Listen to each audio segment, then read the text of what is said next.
Speaker ಏನ್ ಬಿಡ್ರಿ ಅವ್ರ ಪಾಪ ಒಮ್ಮೆ ಯಾರನ್ನ ಮಂತ್ರಿ ಮಾಡಬಾರ್ದಾಗಿ ಕೂಡಿಸ್ತಾರಟ್ಟೆ. ಆಯ್ತು, ಮುಂದೆ ಹೋಗುವ.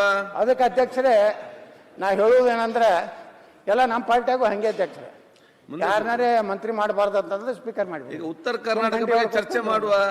ಕುಳಿತುಕೊಳ್ಳಿ ಅಂತ ಹೇಳಿ ಮಾಡ್ಕೊತ ಕೂತ್ಬಿಡು ಬನ್ನಿ. ಅದಕ್ಕೆ ಅಧ್ಯಕ್ಷರೇ ಪಾಪ ನೀವು ಒಳ್ಳೆಯರದಿ, ನೀವು ಆರೋಗ್ಯ ಮಂತ್ರಿ ಇದ್ದಾಗ ಒಳ್ಳೆ ಕೆಲಸ ಮಾಡ್ರಿ, ನಗರಾಭಿವೃದ್ಧಿಯಾಗೂ ಒಳ್ಳೆ, ನಮ್ಗೆಲ್ಲ ಗೊತ್ತಿದೆ. ನಾವು BJP MLA ಇದ್ರು ಸಹ ನಮ್ಮ ಜಿಲ್ಲೆಗೆ ನನ್ನ ಮಹಾನಗರ ಕೊಡುವಂಥ ಅನುದಾನ ಚರ್ಚೆ ಆದಾಗೆ ನೋ ಪಕ್ಷ ನೋಡಬಾರ್ದು, ಕೊಡಬೇಕು ಅಂತ ಹೇಳಿದ್ರು. ನಮ್ಮ ಕಮಿಷನರ್ ಹೇಳ್ತಾ ಇದ್ರು ನಮ್ಮ ಬಿಜಾಪುರ. ಅದಕ್ಕೆ ನಿಮ್ಮ ಬಗ್ಗೆ ನಮ್ದು ಅಪಾರ ಗೌರವ ಇದೆ, ಅದ್ರಾಗೇನು ಎರಡು ಮಾತಿಲ್ಲ. ಯಾಕಂದ್ರೆ ಪಾಕಿಸ್ತಾನದ ಘೋಷಣೆ ಕೂಗಿದಾಗ ನನಗೆ ಮಾತಾಡ್ಲಿಕ್ಕೆ ಅವಕಾಶ ಕೊಟ್ಟಿದ್ರಿ. ನಿಜವಾಗಿಯೂ ನಿಮ್ಮಂತ ಜನ ಹೆಚ್ಚಾದ್ರೆ ಭಾರತಕ್ಕೆ ಭಯೋತ್ಪಾದಕರ ಸಂಖ್ಯೆ ಕಡಿಮೆ ಆಗ್ತದೆ ಅನ್ನೋ ಮಾತನ್ನ ಹೇಳಕ್ ಬಯಸ್ತಾ ಇದ್ದೀನಿ. ಮುಂದೆ ಒಳ್ಳೆ ಸ್ಪೀಕರ್ ಅಲ್ಲ ಸ್ಪೀಕರ್ ಕೂಡ ಅದಿರಿ ಅಂತ ಹೇಳ್ರಿ. ಒಳ್ಳೆ ಸ್ಪೀಕರ್ ಕೂಡ ಕೆಲಸ ಮಾಡ್ತಾ ಇದಾರ.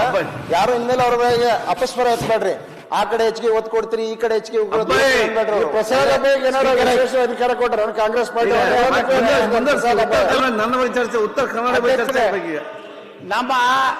ನಮ್ಮ ಕೋನ್ ರೆಡ್ಡಿ ಅವರು ಮೊದಲೇ ಹೇಳ್ಯಾರ, ಮುಂದೆ ಹೋಗುವ. ಯತ್ನಾಳ್ ಅವರು ಯಾರದೇ ತಪ್ಪಿದ್ರು ತಪ್ಪತ್ ಹೇಳ್ತಾರ, ಅಷ್ಟು ಸಾಮರ್ಥ್ಯ ಯತ್ನಾಳ್ಗಿದೆ. ಪ್ರಸಾದ್ ಅಬ್ಬಯ್ಯ ಅವರಿಂದ ಏನು ಕಲಿಬೇಕಾಗಿಲ್ಲ. ಎಲ್ಲಿ ಅನ್ಯಾಯ ಆಗಿದೆ ಅದನ್ನ ಹೇಳಬೇಕಾಗ್ತದೆ, ಆಯ್ತು. ಎಲ್ಲಿ ಒಳ್ಳೇದಾಗಿದೆ ಅದನ್ನ ಹೇಳಬೇಕಾಗ್ತದೆ. ಬರೇ ನೆಗೆಟಿವ್ ಮಾತಾಡಿದ್ರು ಜನ ಒಪ್ಪೋದಿಲ್ಲ. ಸರಿ, ಬರೇ ಪಂಪ್ ಹೊಡಿ ಕೆಲಸ ಮಾಡಿದ್ರು ನೀವು ನಿಮ್ ಪಾರ್ಟಿಯವ್ರ ಮಾತ ಕೇಳಂಗಿಲ್ಲ, ನಮ್ಮ ಮಾತೇನು ಕೇಳ್ತೀರಿ?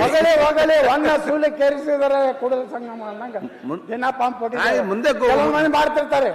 ಹೋಗಿ ಪಂಪ್ ಹೊಡೆದು ಬರ್ಸಿರ್ತಾರೆ. ತಕ್ಷಣ ಕೈಗೊಳ್ಳಿ 50 ಕೋಟಿ ಬಿಡುಗಡೆ ಮಾಡೋದು ನಾ ಯಾರ ಬಳಿ ಹೋಗಿಲ್ಲ. ಆಯ್ತು, ಸುಮ್ಮನೆ ನನ್ನ ಮ್ಯಾಗ ಅಪೋದ ನೀವು ಕಾಂಗ್ರೆಸ್ ಏಜೆಂಟ್ ಅಂತ ಕರೀತಾರೆ.